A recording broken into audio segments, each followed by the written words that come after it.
যৌথ বাহিনীর অভিযান চললেও আইনশৃঙ্খলা পরিস্থিতির অবনতি হচ্ছে, মব সহিংসতা অব্যাহত আছে এমন মন্তব্য করে টিআইবির নির্বাহী পরিচালক ডক্টর ইফতেখারুজ্জামান প্রেস ব্রিফিংয়ে জানিয়েছেন, সুষ্ঠু ও নিরপেক্ষ নির্বাচনী পরিবেশ নিশ্চিত করতে পারেনি নির্বাচন কমিশন। সিলন টি রপ্তানিতে শীর্ষে। নির্বাচন সামনে রেখে সংবাদ সম্মেলনে ট্রান্সপারেন্সি ইন্টারন্যাশনাল বাংলাদেশ টিআইবি নির্বাহী পরিচালক ডক্টর ইফতেখারুজ্জামান বলেন, নির্বাচন ঘিরে ক্রমেই বাড়ছে সহিংসতা, ব্যাপকভাবে বেড়েছে অর্থ, ধর্ম ও পেশিশক্তির ব্যবহার।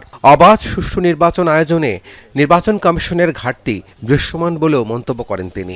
নির্বাচন আয়োজনে সম্পৃক্ত সরকারি কর্মচারীদের মধ্যে, বিশেষ করে প্রশাসনিক আইন শৃঙ্খলা বাহিনীর সদস্যদের একাংশের মধ্যে সুষ্ঠু সুস্থ এবং প্রভাবমুক্ত পরিবেশ নিশ্চিতে অনেক ক্ষেত্রে ঘাটতি ও ব্যর্থতার দৃষ্টান্ত দেখা যায়।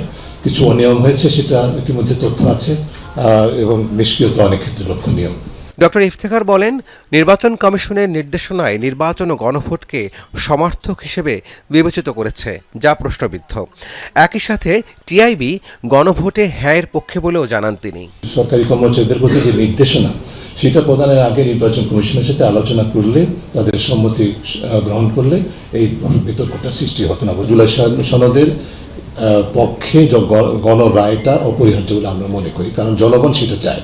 রাজনৈতিক দলগুলোতে নারী প্রার্থীদের অংশগ্রহণ নিয়ে ডক্টর ইফতেখার বলেন, জামায়াত ইসলামী একজনও নারী প্রার্থীদের মনোনয়ন না দিয়ে ন্যাক্কারজনক দৃষ্টান্ত স্থাপন করেছে। কিন্তু জামাত ইসলামের কাছ থেকে তো এটা অপ্রত্যাশিত ছিল না। আমিও তো এটা আশা করি নাই যেটা জামাত ইসলামী দিবে। রাব্বি সিদ্দিকী, যমুনা নিউজ, ঢাকা। আমাদের আহ্বানে এসেছেন, সে কারণে ধন্যবাদ।